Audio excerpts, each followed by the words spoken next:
7 minimalism habits that decluttered my life. In 7 days, life-changing. 1. The one in, one out rule. Look at this mess. This was my life just 1 week ago. Closets bursting with clothes I never wore. A phone drowning in 10,000 unread emails. And a brain so foggy I couldn't even find my keys. But guess what? In 7 days, I went from chaos to calm, and it didn't cost a dime. Let me show you I've always been a just-in-case person. Piles of clothes I might wear someday, apps I might use, endless to-do lists that left me paralyzed. But one day, I tripped over a box of old junk in my hallway and had a meltdown. That's when I committed to 7 days of ruthless minimalism. No vague theories, just raw, practical habits. Here's what happened. I used to hoard things just in case. But on day 1, I made a deal. If something new came in, something old had to go. Bought a shirt, donated one.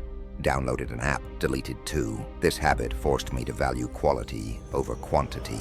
By day 3, my closet had breathing room, and my phone wasn't a digital landfill anymore. The daily 10-minute clutter sweep. I set a timer for 10 minutes every night to tackle one cluttered space. First night, my disaster of a desk. Found bills I'd lost, pens that didn't work, and shocker, my missing AirPod. By day 7, these mini-sessions became therapeutic. Less stuff, less stress. 3. Digital decluttering sprint. My digital life was a nightmare. 10,000 unread emails, 200 browser tabs. On day 3, I deleted every app I hadn't used in a month. Unsubscribed from 50 newsletters. Felt like I'd deleted 10 pounds of mental weight. I used to impulse buy like it was my job. So I started writing down every non-essential purchase and waiting 24 hours. That 4. The mindful shopping list 50 candle. Forgotten by morning. This habit saved me $200 in a week and my apartment from becoming a storage unit.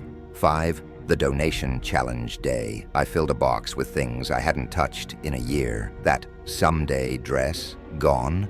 Extra kitchen gadgets, buy. Donating felt like shedding armor I didn't know I was wearing. 6. No multitasking zones. I carved out one space where I could only do one thing. Read, journal, or just breathe. No phone, no TV, no chaos. By day 6, this became my sanity saver. Turns out minimalism isn't just about stuff.